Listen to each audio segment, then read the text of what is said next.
সবাইকে আমার আন্তরিক প্রীতি এবং শুভেচ্ছা জানাচ্ছি। Good morning everybody.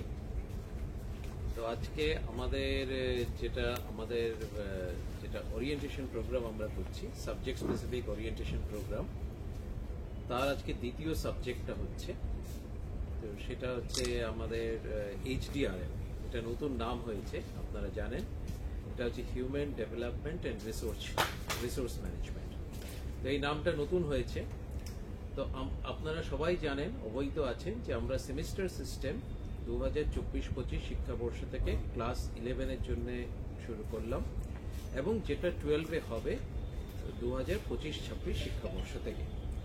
ফলে এই যে সেমিস্টার সিস্টেম ইন্ট্রোডাকশন, এটা অত্যন্ত একটা গুরুত্বপূর্ণ আমাদের একটা পদক্ষেপ, যেটা স্টেট এডুকেশন পলিসি 2023 যেটা ছিল রাজ্য শিক্ষানীতি, সেটার অনুসরণে আমরা এই সেমিস্টার সিস্টেমটা চালু করলাম 2024-25 শিক্ষাবর্ষ থেকে। শুধু সেমিস্টার সিস্টেম চালু করাই নয়, কারণ লাস্ট আমাদের সিলেবাস রিভিশন হয়েছিল 2012-13, মানে অ্যাপ্রক্সিমেটলি 12 বছর আগে। ফলে সেইভাবে আমরা কমপ্লিট একটা এক্সস্টিভ আমরা একটা সিলেবাস রিভিশনের রাস্তাতেও কিন্তু আমরা গিয়েছি, এবং তার জন্য কমপ্লিটলি সিলেবাস আমাদের রিভিশন হয়েছে। এই ক্ষেত্রে মানে একদম কোর্সের নামটাও চেঞ্জ হয়েছে, যে এটা human development and resource management করা হয়েছে, এবং তার সাথে সঙ্গতি রেখে আমরা সিলেবাসটাকে আমরা কমপ্লিটলি আমরা কিন্তু রিভাইজ করেছি, এবং তার সাথে রিভাইজ সিলেবাসকে আমরা বাইফার্কেটেড করেছি, মানে টোটাল 4টে সেমিস্টারে আমরা ভাগ করেছি। সেমিস্টার 1 এবং 2 হচ্ছে ক্লাস 11, সেমিস্টার 3 এবং 4 হচ্ছে ক্লাস 12। ফলে টোটাল এখন 11-12 কোর্স 4টে সেমিস্টারে ডিভাইডেড। সেটা হচ্ছে সেমিস্টার 1-2 ক্লাস 11, সেমিস্টার 3-4 ক্লাস 12।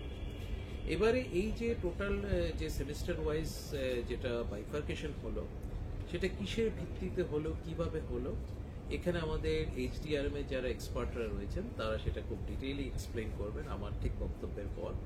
আমি সাবজেক্ট ম্যাটারে অবশ্যই ঢুকবো না, আমি একটু জাস্ট ইন্ট্রোডাক্টরি স্পিচ হিসেবে আপনাদের কাছে জাস্ট দু একটি বক্তব্য এটা রাখছি যে তার প্রিএম্বলটা কি ছিল।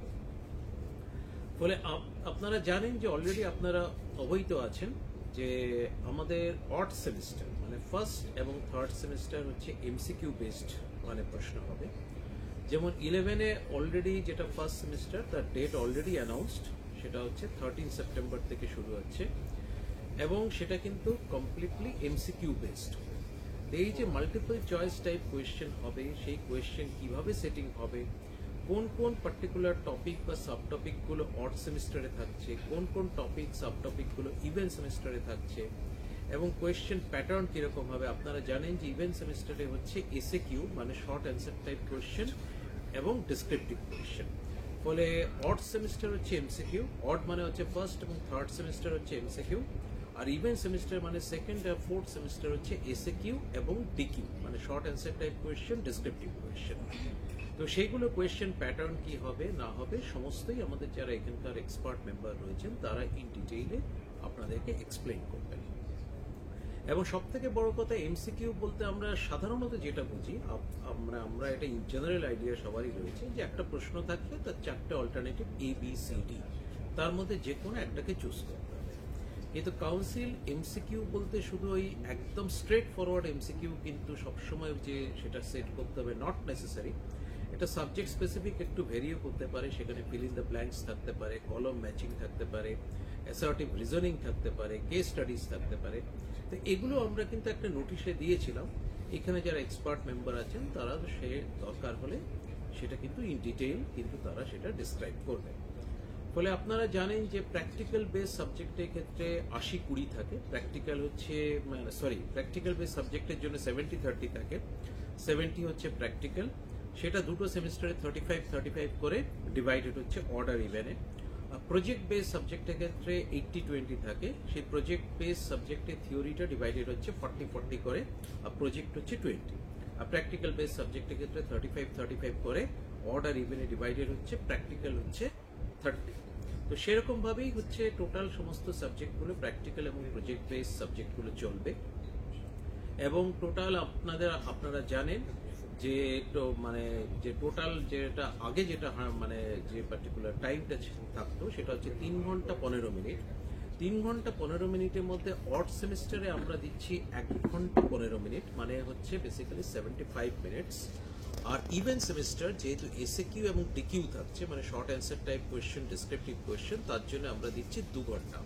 ফলে টোটাল অড সেমিস্টার এবং ইভেন সেমিস্টার মিলিয়ে টাইমটা কিন্তু 3 ঘন্টা 15 মিনিটই থাকছে, যেটা আগে ছিল সেভাবেই কিন্তু থাকছে। এখন আলাদা করে কিন্তু কোয়েশ্চেন পড়ার জন্য ওরকম কিন্তু কোনো সময় থাকছে না। টোটাল আমাদের অড সেমিস্টার মানে ফার্স্ট এবং থার্ড সেমিস্টারের জন্য সময় হচ্ছে 1 ঘন্টা 15 মিনিট, মানে হচ্ছে 75 মিনিটস। এবং যেটা ইভেন সেমিস্টার মানে যেটাতে এসএকিউ এবং ডিকিউ থাকবে, তার জন্য সময় হচ্ছে 2 ঘন্টা মানে 120 মিনিট। টোটাল কিন্তু 3 ঘন্টা 15 মিনিটই থাকছে। ক্লাস 11-এর সমস্ত প্রশ্নই হচ্ছে স্কুলরা করবে, মানে সমস্ত স্কুল থেকেই যে কনসার্ন যারা টিচার আছেন তারাই সমস্ত কিছু করবেন। কিন্তু ক্লাস 12-এর সমস্ত প্রশ্নই আমরা কাউন্সিল করব, এবং সেটা থার্ড সেমিস্টারের যে পরীক্ষা সেটা এমসিকিউ হবে, এবং সেটা কিন্তু টোটাল ওএমআর শিটে আমরা কিন্তু ইভ্যালুয়েশন করব। ফলে পোস্ট এক্সামিনেশন যে এক্সামিনার বা হেড এক্সামিনারদের যে লোডটা থাকে সেটা কিন্তু থাকবে না, কমপ্লিটলি এটা কিন্তু মেশিন ইভ্যালুয়েশন হবে। ফলে আপনাদের ওই পরীক্ষার পরবর্তী খাতা দেখার যেটা থার্ড সেমিস্টারে যে পার্টিকুলার ব্যাপারটা থাকে সেটা থাকবে না, এটা টোটালি কম্পিউটারাইজড ইভ্যালুয়েশন হবে। ফোর্থ সেমিস্টারে ঠিক যেভাবে হয় সেভাবেই কিন্তু হবে, মানে এতদিন যেভাবে আমাদের এইচএস হয়ে এসছে সেন্টার ভেন্যু কনসেপ্টে যেভাবে হেড এক্সামিনার অ্যালটমেন্ট হয়, যেভাবে এক্সামিনার অ্যালটমেন্ট হয় সেভাবেই কিন্তু হবে, এবং সেভাবেই কিন্তু খাতা দেখা হবে। আপনারা মনে রাখবেন থার্ড এবং ফোর্থ দুটো সেমিস্টারই কিন্তু সেন্টার ভেন্যু কনসেপ্টে হবে, মানে তার মানে অ্যাজ ইফ দুটো হায়ার সেকেন্ডারি পরীক্ষা হচ্ছে। আরেকটা হচ্ছে খুব গুরুত্বপূর্ণ ইস্যু আপনাদের জানিয়ে রাখি, আপনারা অলরেডি জানেন যে সিলেবাস বই কিন্তু বেরিয়ে গেছে। সিলেবাস বই আগে বেরোনোর আগে আমাদের ওয়েবসাইটেও কিন্তু আপলোড করে দেওয়া হয়েছিল, এবং কোয়েশ্চেন প্যাটার্নও কিন্তু বেরিয়ে গেছে। মানে কোয়েশ্চেন প্যাটার্ন মানে কত নম্বরে প্রশ্ন থাকবে, কোন চ্যাপ্টার থেকে বা কোন ইউনিট থেকে কত নম্বর থাকছে না থাকছে, এগুলো সবই কিন্তু বেরিয়ে গেছে। আরেকটা ভীষণভাবেই আপনাদের দিক থেকে কোয়ারিজ রয়েছে যে স্যাম্পল কোয়েশ্চেন পেপার, কারণ আপনারা সবাই জানতে চান যে স্যাম্পল কোয়েশ্চেন পেপারটা কি হবে, এবং সেটা দেখেই আপনারা কিন্তু ফার্স্ট সেমিস্টারে প্রশ্নটা করবেন। ফলে সেদিক থেকে কিন্তু আপনাদের আশ্বস্ত করতে চাই যে স্যাম্পল কোয়েশ্চেন পেপার কিন্তু খুব শীঘ্রই কিন্তু বেরোচ্ছে, এবং সম্ভবত নেক্সট উইকেই কিন্তু by end of next week কিন্তু সেটা অ্যাভেলেবেল হয়ে যাবে। ফলে স্যাম্পল কোয়েশ্চেন পেপার সমস্ত সাবজেক্টের জন্যেই সেট 1, সেট 2, সেট 3 করে 3টে বই বেরোচ্ছে, এবং প্রত্যেকটা সেটেই কিন্তু ল্যাঙ্গুয়েজ পেপারসগুলোও থাকবে, এবং সেই স্যাম্পল কোয়েশ্চেন পেপারে কিন্তু 4টে সেমিস্টারেরই কিন্তু প্রশ্ন থাকবে ফর অল সাবজেক্ট, সেমিস্টার 1, 2, 3, 4। বলে সেই অনুযায়ী আপনারা দেখে আপনারা কিন্তু নিজেরা প্রশ্নপত্র সেট করতে পারবেন। বলে এই বিষয়টাও আপনাদেরকে জানিয়ে রাখলাম, আপনাদেরকে আশ্বস্ত করার জন্য যে খুব শীঘ্রই কিন্তু আশা করছি আমরা by end of next week আমাদের স্যাম্পল কোয়েশ্চেন পেপারে বইটা বেরিয়ে যাবে। সেট 1 হচ্ছে বেসিক্যালি সায়েন্সের জন্য, সেট 2 হচ্ছে কমার্সের জন্য, আর সেট 3 হচ্ছে বেসিক্যালি হচ্ছে হিউম্যানিটিস বা আর্টসের জন্য। ফলে সবকটা কিন্তু আমাদের কিন্তু মানে স্যাম্পল কোয়েশ্চেন পেপার বই কিন্তু বেরোবে। যাই হোক, আমি আর ডিটেইল বলবো না, আমাদের এখানে সাবজেক্ট স্পেসিফিক এক্সপার্টরা রয়েছেন, তারা ওয়েট করছেন তারা আপনাদের সাথে ইন্টারঅ্যাক্ট করার জন্য। তো যাই হোক, আপনারা শুনুন, আজকের এই প্রোগ্রামটা কিন্তু গোটা পশ্চিমবঙ্গ জুড়ে মানে সর্বত্রই হচ্ছে, প্রত্যেকটি জেলাকে আমরা জাস্ট আগে কভার করছি। যেহেতু এইচডিআরএম এর টোটাল মানে টিচারের সংখ্যা কম, ফলে সেই হিসেবে আমরা গোটা পশ্চিমবঙ্গের সমস্ত জেলায় আমরা কিন্তু এটা আজকে কিন্তু কভার করছি।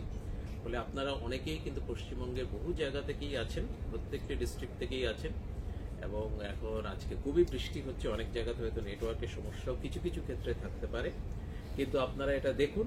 এবং সব থেকে বড় কথা, আমরা কিন্তু একই সঙ্গে ইউটিউব চ্যানেল এবং ফেসবুক পেজও কিন্তু আমরা স্টার্ট করেছি। এই যে ওরিয়েন্টেশন প্রোগ্রাম আমরা 31 জুলাই থেকে শুরু করলাম বায়োলজি সাবজেক্ট দিয়ে, তখন কিন্তু আমাদের ইউটিউব চ্যানেল এবং ফেসবুক পেজও কিন্তু আমাদের চালু করা আছে। বলে আপনারা যারা দেখতে পারবেন না বা কোনো নেটওয়ার্কের জন্য যদি কোনো সমস্যা হয়, আপনারা কিন্তু ইউটিউব লিঙ্কে গিয়ে ইউটিউবের এক্স্যাক্ট আমাদের যেটা ইউটিউবের যে ইউআরএল সেটা কিন্তু আমাদের কাউন্সিলের ওয়েবসাইটে অলরেডি নোটিশ ফর্মে দেওয়া আছে, সেখানে গিয়ে কিন্তু আপনারা এই লেকচারটাও কিন্তু পরে আপনাদের সুবিধা মতো সময় অ্যাজ পার ইউর কনভিনিয়েন্স আপনারা কিন্তু দেখতে পারবেন। তো যাই হোক, আমি আর আমার বক্তব্য দীর্ঘায়িত করব না, আপনারা সবাই খুব ভালো থাকুন, এবং আপনাদের সহযোগিতায় যে কাউন্সিল যে এই যে নতুন যেটা একটা রিফরমেশনের রাস্তায় যে হেঁটেছে, সেটা আরও খুব সফলভাবে আপনাদের সহযোগিতায় সেটা ইমপ্লিমেন্টেড হবে, সেটাই আমি আশাবাদী। এখন আপনাদের সামনে অবশ্যই আমাদের যে যারা এখানে সাবজেক্ট এক্সপার্ট রয়েছেন তারা ইন ডিটেইল আপনাদের সামনে বক্তব্য রেখে আপনাদেরকে বলবেন যে এই যে নতুন চেঞ্জগুলো হলো কেন করা হলো, কি ডিরেকশনে হলো, এবং আপনাদেরকে পার্টিকুলারলি কোয়েশ্চেন সেট আপনারা কিভাবে করবেন প্রত্যেক সেমিস্টারে, এবং টপিক যে বাইফার্কেশনগুলো করা হয়েছে সেমিস্টার ওয়াইজ সেটাই বা কিভাবে করা হয়েছে, কিসের উপর ভিত্তি করে করা হয়েছে, সবই কিন্তু তারা ইন ডিটেল এক্সপ্লেইন করবে।